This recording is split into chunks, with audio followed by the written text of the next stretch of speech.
Estamos en el último tramito aquí de Fuera de Fase en la nave de la Vorterix. Hoy, martes 22 de abril. Yo quería tirar un pequeño datito, así como para romper el hielo del último bloque. Ayer se cumplieron 40 años de la primera victoria en la Fórmula 1 de Ayrton Senna da Silva. Muy bien, por suerte. Bien. ¿A quién le ganó? ¿En dónde ganó? Ganó con su Lotus 97T el Gran Premio de Estoril en Portugal. Ah, bien. Bajo la lluvia. Muy bien. Bajo la lluvia.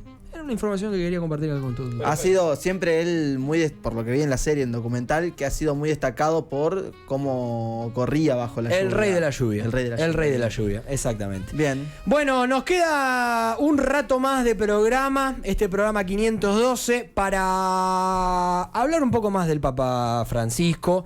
La realidad es que, digamos, es un tema que me parecía a mí que tratarlo desde el conocimiento y desde desde una palabra, y me vuelvo a usar la palabra con conocimiento, tenía muchísimo más sentido. Por eso lo tenemos aquí con nosotros y voy a pedir un fuerte aplauso para el señor Adrián Medina. Adrián, bienvenido a Fuera de Fase. Muchas gracias, la verdad, ¿cuánto hace que no me aplaudieron? Venía. No, acá es común, no te acostumbras muy rápido. Pero ustedes saben que con el oficio nuestro de las comunicaciones y todo lo demás, te putean cuando haces. Te putean. No hacemos para que nos aplaudan en realidad. Había un personaje de Rep. Lo ubican a Rep en página 12. Sí. Siempre me acuerdo de un chiquitito que decía: yo vine a este mundo a molestar. Y efectivamente. Efectivamente. Nosotros acá no nos hemos acostumbrado a aplaudirnos entre nosotros, viendo que no carajo. Incluso este programa desarrolla el concepto del autoaplauso. Exacto. El autoaplauso. Pero por supuesto, ¿qué sería del amor propio y todo si no hubiera un poco de autoaplauso? Pero por favor, te voy a jugar, igual Adrián, te voy a jugar una hora así que va al pecho esta, háblame del Super Ratón Ibáñez. Ah, qué fenómeno. No te lo esperabas, pero No me lo esperaba. no había ni chance. No me lo esperaba. El Super Ratón Ibáñez, un emblema del San Martín de Tucumán. Un genio, la verdad. Tremendo crack el Super Tremendo Ratón. crack. Sí. Y el otro día me estaba acordando de un 9 que después terminó jugando en Platense, el Contador Vega. Contador Vega. Que fue un 9 No. goleador de San Martín. Sí. Un fenómeno, un fenómeno jugadorazo total. también. Me estaba acordando, digo, ¿qué será la vida del Contador Vega? El Super Ratón Ibáñez. ¿Qué contador tal vez en serio? El futbolista con el mejor apodo de la historia. Sí. Super Ratón Super Ibáñez. Ratón, lo que Super corría Ratón. ese muchacho. No, tremendo. Tremendo. Bueno, además de comunicador y es un verdadero santo porque es hincha de San Martín de Tucumán. Adrián también es un fiel creyente y lo invitamos porque hoy estuvimos conversando un poco de lo que ha sucedido, de la muerte del Papa. Adrián, ayer estuviste en la catedral. Estoy en la además, catedral. incluso. Ya que estamos en confianza y que nadie nos ve, dijo, yo les voy a contar algo que muy pocos saben. Yo estudié para cura un par de años. Ajá, mirá. Entre las muchas cosas que hice por la vida estudié. O sea, no es con conocimiento, digamos. Sí, estuve allá en la catedral. Papa controvertido como no debe haber habido en los últimos siglos. Ha habido controvertido, pero por otros temas, ¿no? Pero controvertido como y antes de venir para acá estaba mirando Infobae, que había sacado una nota muy buena con las tapas de los diarios en el mundo, que algunas tapas eran llamativas. Por ejemplo, la Gazzetta dello Sport en Italia, el campeón de todos era la tapa y estaba él con un nene con la bandera argentina. Impresionante. Pero no solamente eso, para controvertido, fíjense cómo llegan las influencias, cambiaron la nota esa, el collage que habían hecho de tapa central, lo cambió Infobae. El collage que había esta mañana tenía una tapa de un diario de Israel y de uno que se llama Arab News o algo así, obviamente árabe. Sí. El de la tapa del diario árabe me llamó muchísimo la atención porque decía el amigo de los pobres y campeón de la Palestina libre. Mirá.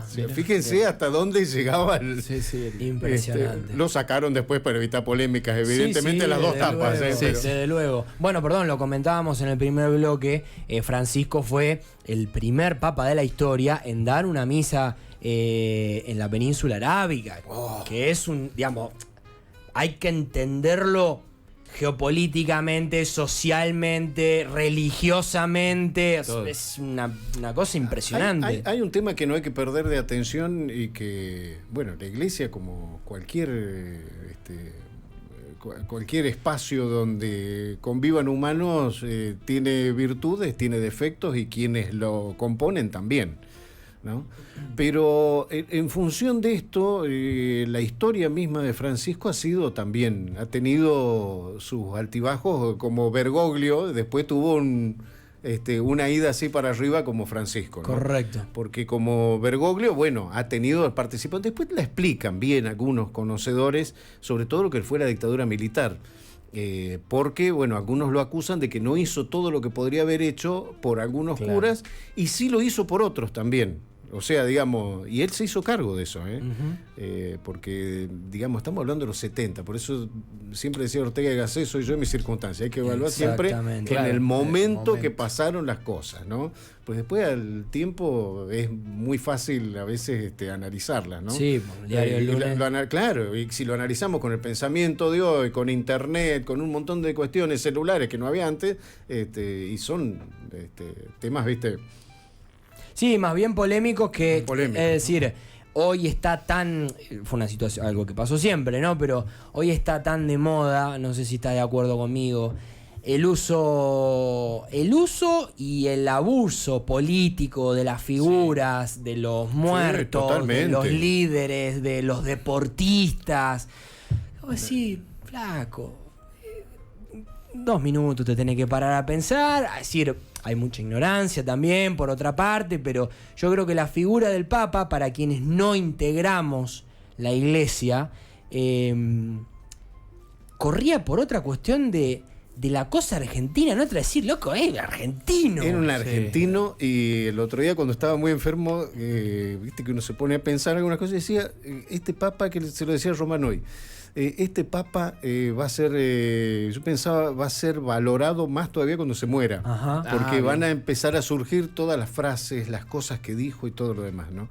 En estos días trascendió mucho la que había dicho, es un encuentro hermoso que tuvo con jóvenes, y con jóvenes, pero no cualquier jóvenes, no eran los jóvenes fanáticos religiosos, sino jóvenes, había una piba trans, había una santiagueña, me acuerdo, que era católica a favor del aborto, digamos, y hablando, pero así, mano directamente, a mano. Sí. Con la española, me parece, la con la española después está también. Y trascendió tanto la frase esa que dijo él, de que él no era quien para juzgar, o sea, que la iglesia era para todos. Correcto. Exactamente. O sea, digamos, que él no era quien para juzgar una persona por su elección sexual. Exactamente. ¿No? Que eso, te imaginás, ¿no? Cimbronazo. El Papa amado por los pobres y los ateos, tituló otro de los diarios. Por eso digo, era muy interesante la nota esa Infobae de ir viendo cómo en cada país cómo lo iban leyendo, ¿no? Exactamente. Entonces, decía, con el tema sexual, pero también tuvo otras cuestiones, que es con el tema con el cual se identifican muchas veces a los curas, que es con el tema de que lamentablemente, por muchos casos que han pasado, con la pedofilia. Exactamente. Él hizo tolerancia cero con la pedofilia. Y es más, que eso no cayó muy bien incluso para ciertos sectores más conservadores de la Iglesia, porque la línea que él bajaba era que ante un caso de cualquier tipo de abuso había que denunciarlo a la justicia y acompañar a las víctimas. Claro. Que aunque suene una cuestión lógica, no era lo que se venía haciendo. Exactamente. Se mandaba el cura a otro lado, que se había mandado una macana, Sí, y se trataba de tapar un poco y que venga un tipo a decirte un tipo. De hecho, uno de los que suena como probable papa, que es el candidato de Trump, no me acuerdo ahora cómo se llama. Sí. Él lo echó del Vaticano porque estaba refugiado en el Vaticano por que había protegido, o había un obispo, un cardenal norteamericano, había mirado para el otro lado ante casos de abusos de menores. Entonces, fíjate vos hasta dónde llegó. Él lo echó, lo mandó de nuevo a Estados Unidos. Dice que acá no tiene nada que hacer, ¿viste? Adrián, te hago una consulta que es bastante técnica. La mayoría de los papas a lo largo de la historia, corregime si me equivoco, han sido benedictinos y franciscanos. Sí, y nunca hubo Y latinoamericano. no solamente nunca hubo un latinoamericano, sino que nunca hubo un papa jesuita. Jesuita. ¿Qué significa eso? Eso. ¿Me podés explicar? Hay congregaciones y órdenes que son más tradicionales, que son los franciscanos, los jesuitas, los benedictinos, los dominicos, digamos que son centenarias, tienen toda una historia, toda una trayectoria. Es más, algunas que han tenido hasta protagonismo durante la Inquisición y todo lo demás que siguen vigentes hasta el día de hoy. Particularmente los jesuitas, que es la Orden de Jesús, han sido normalmente, es una congregación que tiene mucho caudal intelectual, son muy estudiosos, Sí. son muy estudiosos, y tienen un manejo más ordenado, porque la opción por los pobres, de la que tanto, no siempre es por los pobres. Ajá. Entonces, que Francisco haya elegido justamente el nombre, usted fíjense, a lo largo de la iglesia, tiene 2000 años la iglesia, más de 2000 años, el primer papa que elige, cuando vos te eligen papa, Sí. vos elegís el santo con el cual te identificás, el cual querés que te recuerden. Francisco I, el primer papa que toma el nombre del santo que está dentro de la Iglesia Católica identificado con los pobres. Claro. Nunca otro había elegido el nombre Francisco. Sí, Fíjate, sí, en 2000 sí, sí, años, sí. no sé cuántos papas hubo, es la primera vez que 264. 264 Impresionante. papas, el primer papa que elige identificarse con el santo de los pobres. Sí. O sea, y era un papa argento. Sí, O sea, totalmente. lo vamos a decir porque era tribunero también. No, Sí, totalmente. que esa Bueno, no- el no- tipo sí, te sí. metió un museo de fútbol en el Vaticano, hay camiseta de Messi, de San Lorenzo, ese. Bueno, habría que preguntarle qué opina no está. Pero habría que qué opina de Moretti, ¿no? Claro. Claro. ¿Qué hubiera opinado de Moretti? Sí. Justo hoy les iba a salir Justo así. hoy se va. Qué hijo de- Entonces, digamos, el tema de los jesuitas era también un cambio intelectual y formal dentro de la misma iglesia, ¿no? Claro. Adrián, acá, bueno, hay gente en el chat que nos está preguntando. ¿Vos creés que puede llegar a haber una continuidad o cierta continuidad con la promulgación del perfil de Papa y las acciones que llevó adelante Francisco con el próximo que pueda venir? ¿O lo ves medio complicado? Miren esta semana, porque debe ser muy parecida, obviamente. Sí.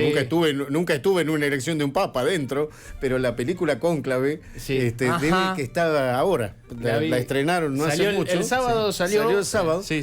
Es muy parecido, digamos, todo lo que es la interna, cómo se maneja por adentro, cómo van, digamos, ideológicamente. Porque Sí. hay Hay una rosca sectores más conservadores. Y ya que estamos hablando de películas o de libros, hay un libro fabuloso de Humberto Eco que se llama El nombre de la rosa, que hay una película. La película toma un poco más la parte policíaca, digamos, si querés, del libro. Pero ¿dónde va la base? Por eso digo también que tiene que ver una cosa con la otra. Con el tema del manejo del poder. Bien. En El nombre de la rosa, te spoileo, porque digamos si alguno no la vio, hay una parte donde uno justifica una serie de crímenes porque todo basaba en si Jesucristo se había reído o no. Ajá. En la Biblia no hay ninguna señal de que registro. Jesucristo se haya reído. Bien. Entonces era el tema de la comedia en todo esto, ¿no? Y uno de los curas más tradicionales decía que si la gente se ríe o si lo ves sonriente a Jesús y a través de la alegría, perdés el miedo. Ah, claro. Y que ahí va, digamos, en el oculto y en el miedo, la base del poder que Sí. pelean muchos, por el cual van muchos. Ajá. Sí. Entonces, digamos, te lo sinteticé muy brutamente. Bien, no, pero se entiende. Pero, digamos, va por ahí el tema también, ¿no? ¿En base a qué va el poder de la iglesia? ¿Va el poder de una iglesia abierta como quería Francisco? Les doy un dato. Dentro de lo que es la parte religiosa, la parte canónica que se llama y todo lo demás, están los santos, y el paso anterior a ser santo, digamos, de una persona, empiezan como venerable, persona Sí, venerable, sí. llega hasta llegar a santo, una persona que por sus méritos, sus logros y todo lo demás, fueron santos. El Papa Francisco nombró santos, muchos recordarán al cura Brochero, ponele, ¿no? Sí. Sí. Pero hizo santo al obispo Óscar Arnulfo Romero. A Óscar Arnulfo Romero lo mató la derecha salvadoreña. Fue un crimen, Claro. lo mataron dando misa, y es un paladín, digamos, de los derechos humanos en Latinoamérica, Romero, dentro de lo que es la iglesia, el tercer mundo, la teología de la liberación y todo lo demás, es un paladín. Hizo santo Romero, hizo beato el paso anterior a un grupo de curas salvadoreños contemporáneos de Romero, que habían sido torturados y en algunos casos que murieron como consecuencia de esas torturas por las fuerzas de la derecha salvadoreña que gobernaba en ese momento. Y no solo eso, acá en la Argentina los hizo beato Angelelli, asesinado durante la última dictadura militar. Exacto. O sea, porque consideran, llegan a esa instancia, en algunos son por estudios de milagros y todo lo demás, Sí, claro. pero hay instancias que se llega a esta categoría de beato, santo, todo lo demás, porque moriste defendiendo la fe, Exacto. que es lo que consideran. Exactamente. Te voy a hacer una pregunta, Adrián, que es por ahí complicada. 12 años en Santa Marta se llama, ¿no? Sí, Casa en sí. Santa Marta. Nunca vino a la Argentina. ¿Cuál es tu análisis? Eso lo sabrá él. Claro. Digamos, vos sabés que hubiese venido, en el momento que hubiese venido, iba a ser ya desde la foto para el presidente o la presidenta que estuviera en ese Claro. momento un aval. Exactamente. ¿Eh? El, Y él, hay que reconocerlo, fue un líder religioso, pero un líder político también. Digamos, no le esquivó el culo de la jeringa con el tema de las definiciones políticas. totalmente. Fue directamente en contra de las derechas, pero lo dijo. Yo les pongo un ejemplo, Milei. Cuando Milei lo putea, antes de ser presidente, en las campañas, en las Sí, entrevistas, esa en con una Viviana entrevista con Canosa, una Viviana entrevista muy Canosa, violenta que da Milei, cuando lo putea, a mí no me sacan de la cabeza que es un mensaje también de Milei hacia los mercados y hacia... Porque usted no se ve que el Papa hablaba mucho en contra del capitalismo salvaje. Habló, fíjense qué locura, porque uno se pone a pensar ahora y decir qué locura realmente. Históricamente, la propiedad privada, fundamento del capitalismo, había sido considerada un derecho adquirido, ¿no? Correcto. Y él viene a plantear que sí, es un derecho, pero en función de que la uses. O sea, vos podés, por ejemplo, ¿no? Venía a la Argentina, algunos de estos empresarios norteamericanos compran un campo con un lago, como ya pasó, y el agua, y si falta agua, ¿qué haces con ese lago? O sea, vos estás comprando, ¿entendés? Sí, Es sí, propiedad. por supuesto, sí, propiedad sí, privada. elemento. Pero, claro, pero no es en función de lo social. Exacto. La propiedad privada en función de lo social. Parece una boludez, pero es un concepto revolucionario. O sea, ¿a qué capitalista, a qué ultraliberal le va a hacer gracia que le vengan a cuestionar el concepto, la figura de la propiedad privada? Sí, porque si no abrimos una, como sucedió, Sí, qué buen ¿no? mate. Ponemos en una casa de apuesta la lista de los papas y que decía libre mercado, que lo decía libre mercado, ¿no? Claro, no, por eso digo, realmente creo que con el tiempo se va a ir estudiando y se va a ir También creo que él fue- desmenuzando más todo el mensaje de él, ¿no? Yo creo que él fue muy inteligente, más allá de su postura, y yo estoy 100% de acuerdo que él fue un líder político, no solo para la Argentina y para Sudamérica, también para todo el mundo, porque Sí. obviamente tenés que recibir a todos, o sea, Sí, cuando fue a Cuba. a Cuba recibió... ¿En qué momento fue a Cuba? A todo el mundo, a todo el mundo. Yo pienso que hay una cuestión en el hecho de, digamos, de vuelta, de volver al tema del uso político de una figura como el Papa. O sea, nosotros estamos acostumbrados a endiosar a los Messi de la vida, a los Maradona de la vida, etcétera, etcétera, pero realmente una figura argentina con poder real de Sí. modificar la realidad absoluta, como el Papa, sin lugar a dudas creo que él lo pensó, y vuelvo, más allá de su visión política. Con esto quiero decir, había muchas más chances de que viniera en un gobierno que en otro. Y el tipo por ahí dice, capaz que se me sale el tiro por la culata yendo para Argentina. Yo creo que indefectiblemente. Incluso les voy a dar otro detalle del tema político y sobre todo lo que tiene que ver con la política argentina, ¿no?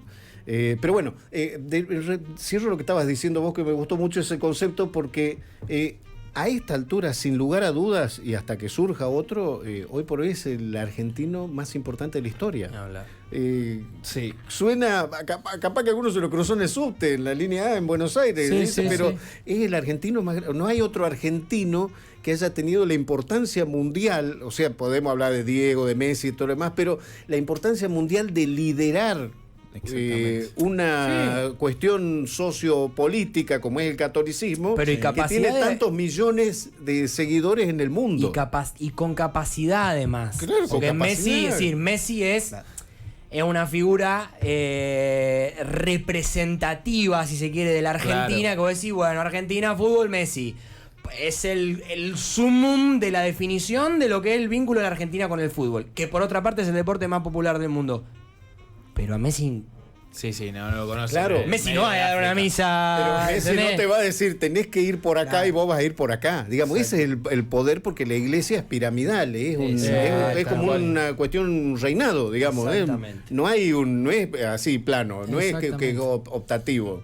Vos hacés esto, digamos. Entonces ese es el poder. Y te digo más, fíjate en lo que es política, porque muchos se quedan con Grabois, que en su tiempo fue asesor, cercano al Papa, pero ustedes no se olviden que el Papa también se lo llevó bajo el ala a Maqueira, pero no el Maqueira que es diputado, al hermano, que era el que manejaba toda la cuestión de viviendas y todo, el urbanismo en capital. Sí, señor. Digamos que terminó también cobijado, o sea, el tipo era amplio.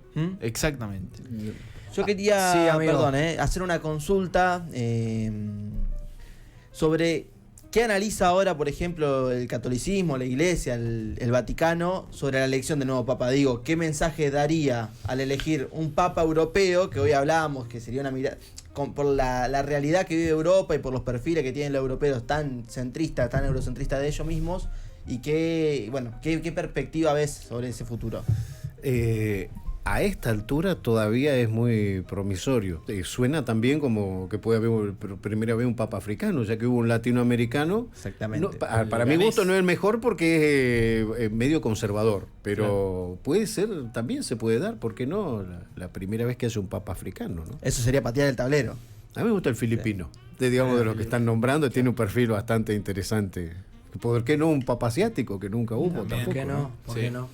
Adrián, te agradecemos enormemente que te hayas tomado este rato. Yo a ustedes les juro que es la primera vez que participo de un programa para hablar de religión. Siempre fue de política, siempre fue... No sé si no es la primera vez, negro, corregime si me equivoco, que hablamos de política, de religión tan extensamente, tan seriamente. Y que no se asusten los que decían que era un papa peronista y todo lo demás, porque bueno, tuvo un acercamiento al peronismo. Sí, por supuesto. Pero el peronismo, la parte doctrinaria, está copiada, de hecho, si se ve en algún momento, de la doctrina social de la Iglesia. O sea, no es que están tan peleados tampoco. Están tienen muy cerca. Un camino. No era ningún Gil Juan Domingo, que anduvo por Italia, todo, y se trajo un montón de ideas, entre otras ver también lo que era la conformación y cómo figuraba la Iglesia y la cuestión social, ¿no? Te agradecemos. No, acá ustedes, me manda un muchacho de apellido Echezar, me dice Beato Adrián Medina. Lo que me va a gastar Fede. Lo que te va a gastar el Fede. No, un fenómeno. Es de Belgrano, no puede gastar a nadie. No puede gastar. Eso es cierto. Con esto nos retiramos.